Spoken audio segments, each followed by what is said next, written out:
Bonjour et bienvenue. Installez-vous confortablement, abonnez-vous et activez les notifications pour ne rien manquer.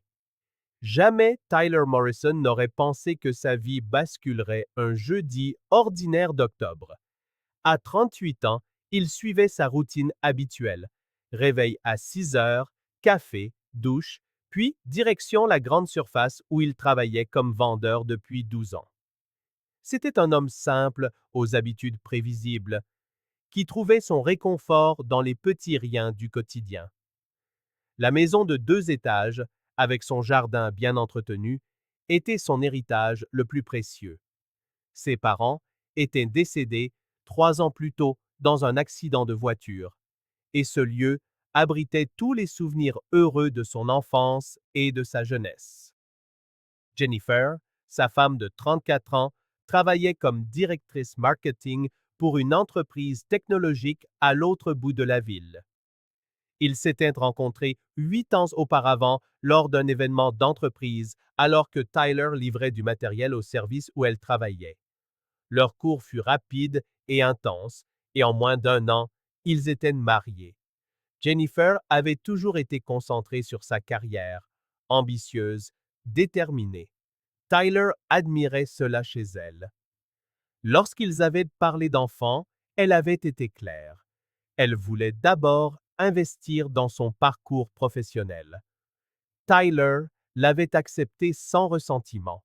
Il s'était dit qu'ils avaient le temps, que les choses finiraient par changer. Ce jeudi-là, Tyler rentra à 19 heures, comme d'habitude. La maison était sombre et silencieuse. Jennifer arrivait généralement vers 18h30, parfois plus tard si elle avait des réunions. Il l'appela. Le répondeur se déclencha aussitôt. Il réessaya 15 minutes plus tard, même résultat. Une inquiétude sourde commença à naître dans sa poitrine, mais il tenta de la rationaliser. Peut-être que la batterie de son téléphone était morte. Peut-être un imprévu professionnel. À 21 heures, l'inquiétude s'était muée en angoisse. Il appela son entreprise, mais tomba de nouveau sur une messagerie vocale. Il envoya des SMS, des messages sur l'application et même un email. Rien. Il songea à appeler la police, mais cela lui parut excessif. Après tout, Jennifer était une adulte, indépendante. Il devait y avoir une explication simple. Il passa la nuit éveillé sur le canapé du salon, vérifiant son téléphone toutes les 5 minutes. Chaque voiture qui passait dans la rue faisait sursauter son cœur, dans l'espoir que ce soit elle. Quand le soleil se leva sur le vendredi, Tyler était épuisé, confus, et commençait à ressentir quelque chose qu'il ne pouvait nommer. À 8h15, son téléphone vibra. Un message de Jennifer. Il l'ouvrit avec des mains légèrement tremblantes.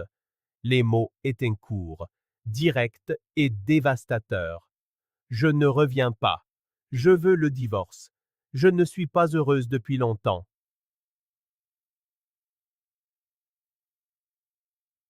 Tyler lut le message 3 fois, puis 2 de plus.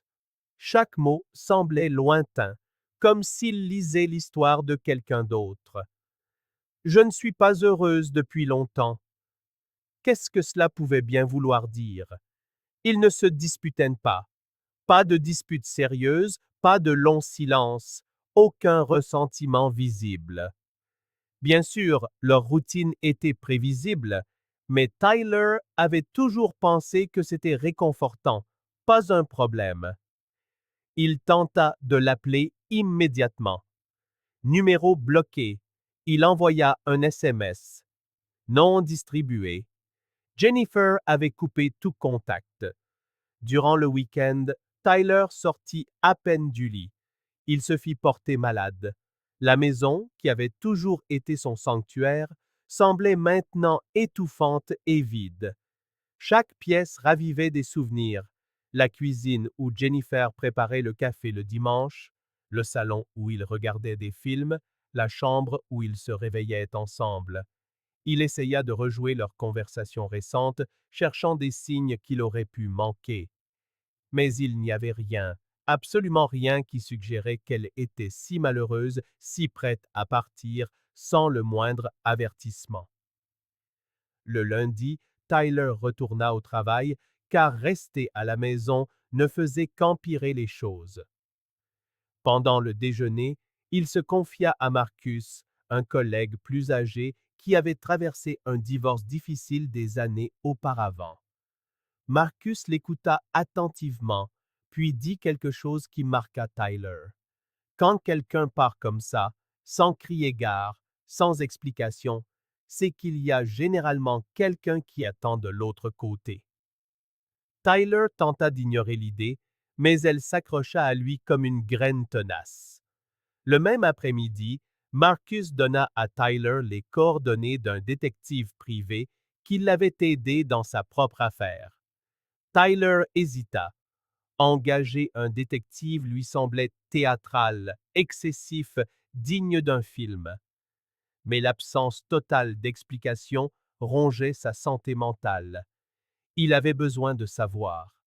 Il avait besoin de comprendre ce qui était arrivé à la femme qui lui avait promis de l'aimer pour toujours. Tyler appela le détective le mardi matin. L'homme, qui se présenta sous le nom de Davis, avait une voix calme et professionnelle. Il expliqua que ce genre d'affaires était courant et que les résultats tombaient généralement en 1 semaine à 10 jours. Tyler l'engagea sur le champ, lui fournissant tous les détails nécessaires. Le nom complet de Jennifer, l'adresse de son entreprise, sa plaque d'immatriculation, ses habitudes connues. Davis lui assura qu'il serait discret et efficace. Les 10 jours suivants furent les plus longs de la vie de Tyler. Il fonctionnait en pilote automatique. Se réveiller, aller au travail, rentrer, essayer de manger quelque chose et fixer le plafond jusqu'à ce que l'épuisement l'emporte.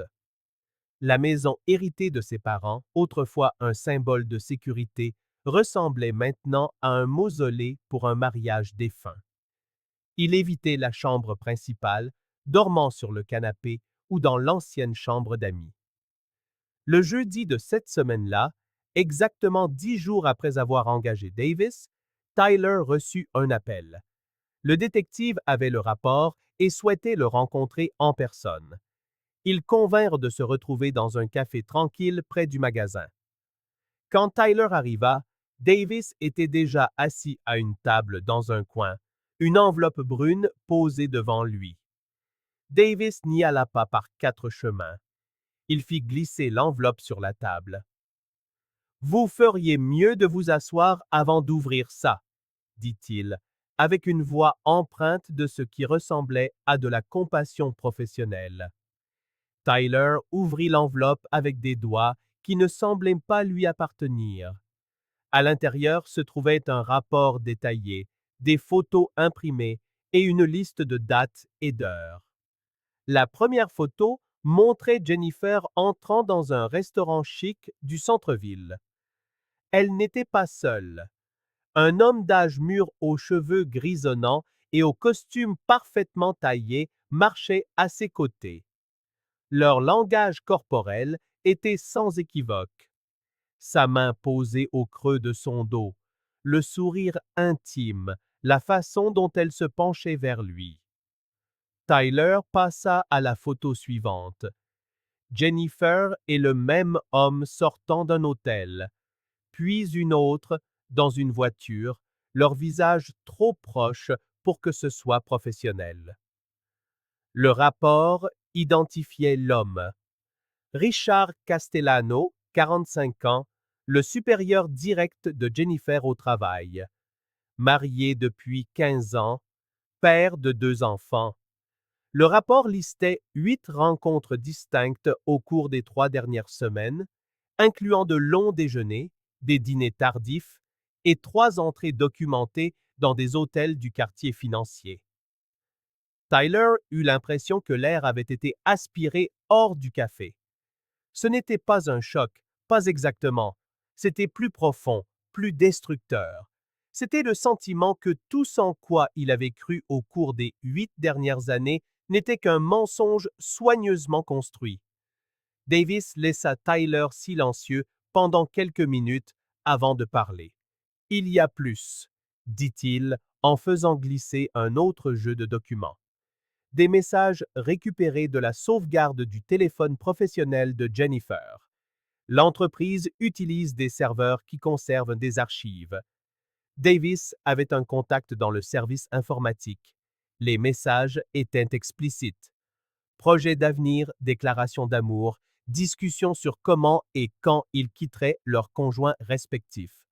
Jennifer avait écrit à Richard 2 semaines avant de disparaître.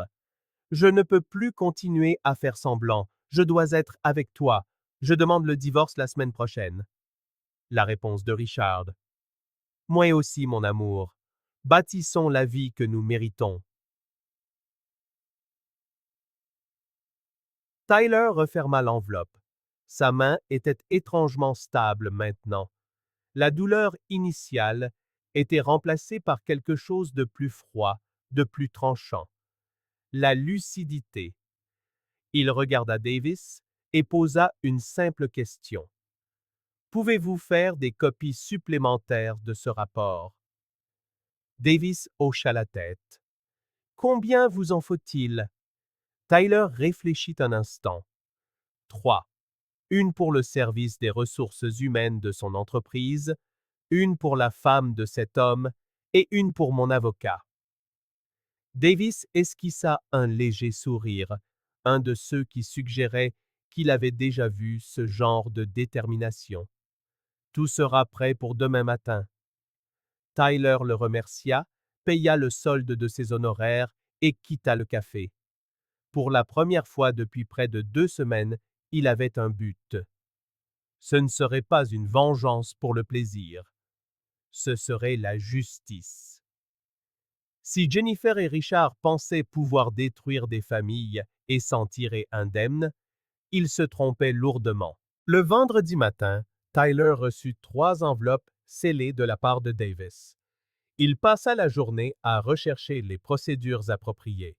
Il trouva l'adresse e-mail du service des ressources humaines de l'entreprise de Jennifer. Il rédigea un email formel, y joignit le rapport complet avec toutes les photos et preuves et l'envoya à 15 heures. Le sujet était simple. Plainte formelle, violation du code de conduite et conflit d'intérêts. Dans le corps du message, il expliqua qui il était, exposa la situation et fournit toutes les preuves qu'un manager entretenait une relation inappropriée avec une subordonnée directe. La deuxième enveloppe était plus personnelle. Tyler chercha Amanda Castellano sur les réseaux sociaux. Elle avait un profil public rempli de photos de sa famille, de ses enfants, à des matchs de football, de célébrations d'anniversaire, une vie qui semblait heureuse et stable.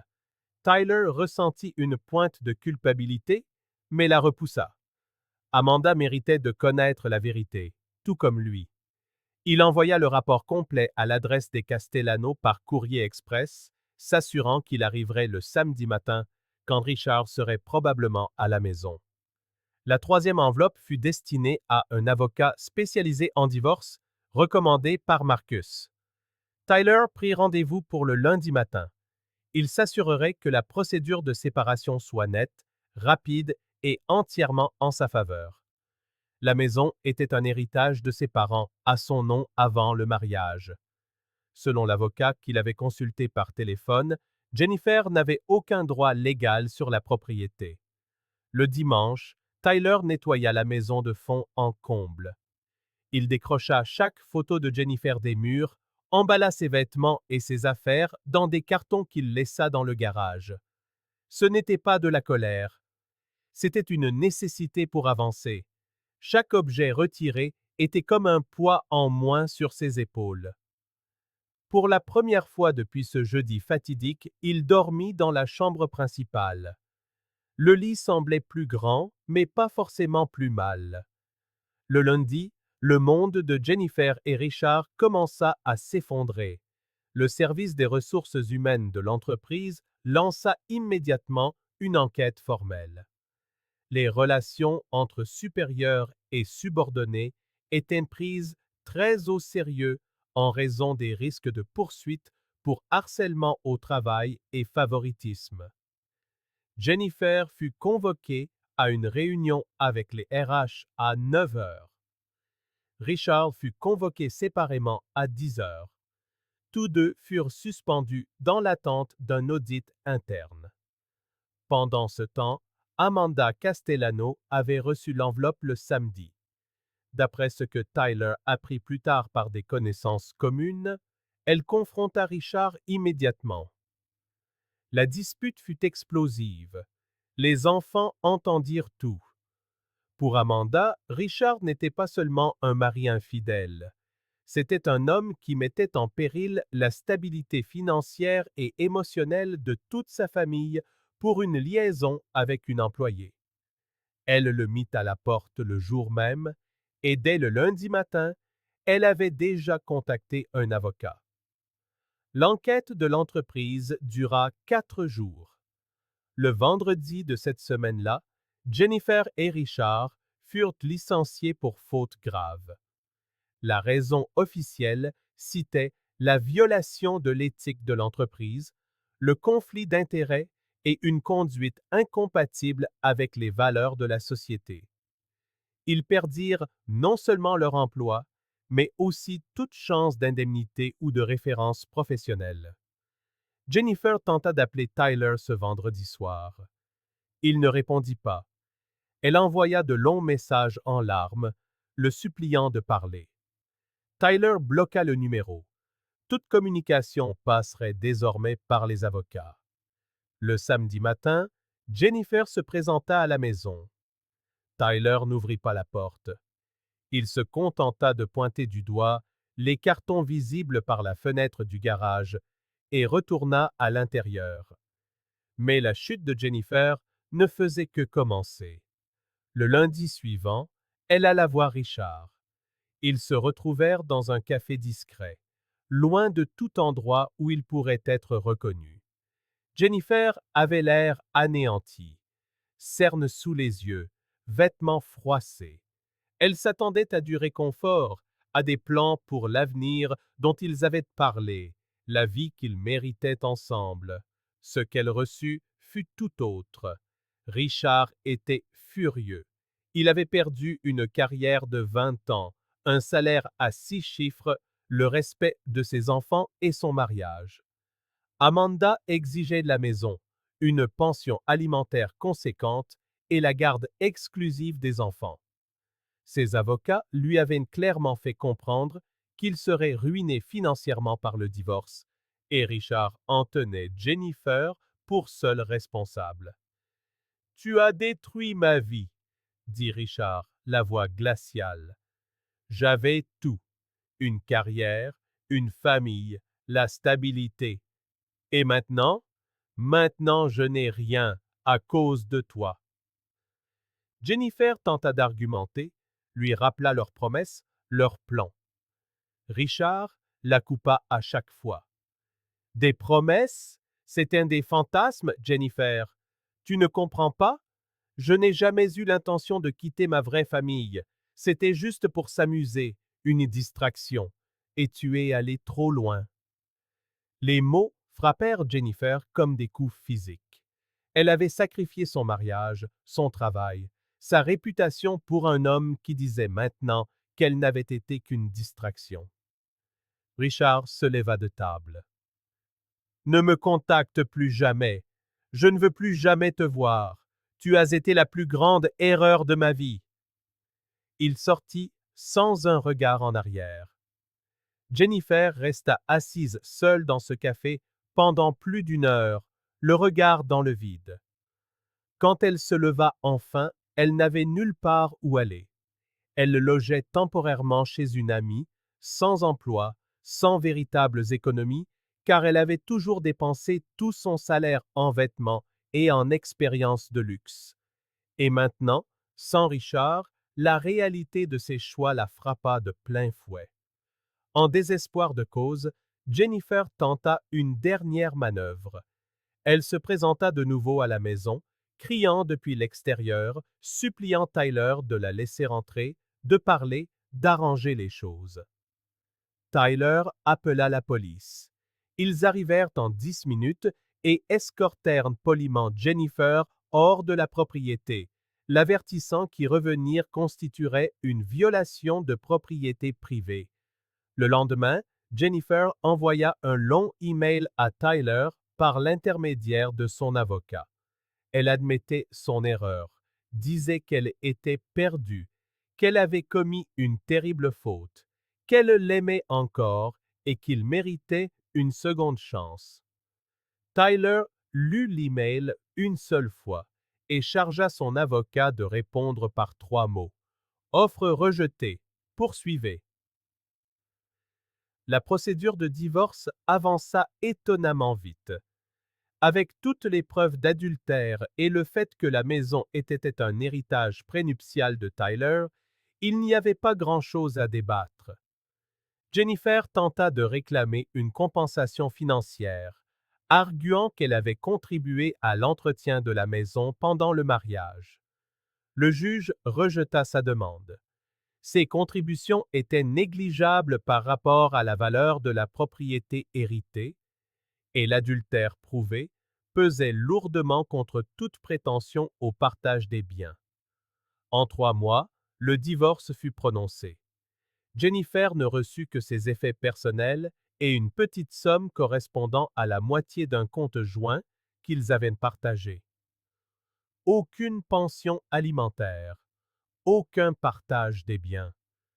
Rien d'autre que la dissolution complète et absolue de 8 années de mariage.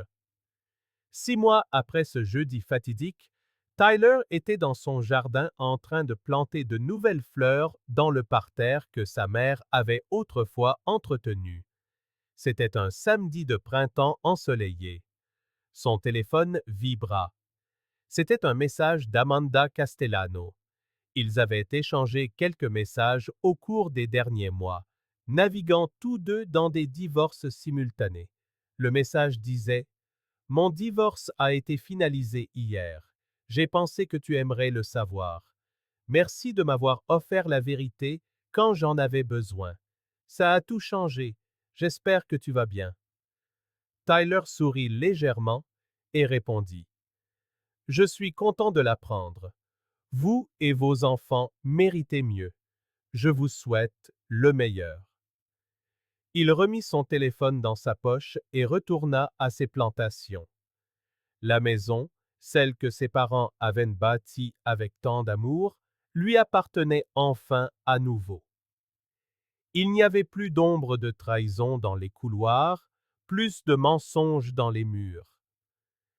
Tyler ne savait pas où était Jennifer, ni ce qu'elle faisait, et sincèrement, il s'en fichait. Il avait entendu dire par des connaissances communes qu'elle peinait à trouver du travail dans son domaine, que sa réputation professionnelle était ruinée, qu'elle vivait dans un minuscule appartement de l'autre côté de la ville. Mais ces détails lui parvenaient comme des nouvelles d'une lointaine étrangère, pas de quelqu'un qui avait un jour rempli son cœur. En arrosant les fleurs fraîchement plantées, Tyler repensa à une phrase que Davis, le détective, lui avait dite lors de leur rencontre au café. La vérité finit toujours par éclater. La seule question, c'est l'ampleur des dégâts qu'elle cause en chemin. Tyler avait choisi de contrôler ses dégâts, de guider cette vérité pour qu'elle apporte la justice, et non une vengeance aveugle. La maison était silencieuse autour de lui, mais ce n'était plus le silence étouffant de l'abandon, c'était la paix. C'était un nouveau départ. C'était le son d'une vie en reconstruction, brique par brique, sur des fondations qui étaient enfin les siennes, bâties sur l'honnêteté et non sur l'illusion. Tyler finit d'arroser, s'essuya les mains sur son pantalon et rentra à l'intérieur. Il y avait du travail à faire, des passions à retrouver, toute une vie qui attendait d'être vécue, sans le poids d'une trahison qui avait failli le détruire. il avait survécu. Et plus que ça, il avait prospéré. Merci d'avoir suivi cette histoire. Si elle vous a plu, n'oubliez pas de vous abonner et d'activer les notifications pour ne rien manquer. À très bientôt.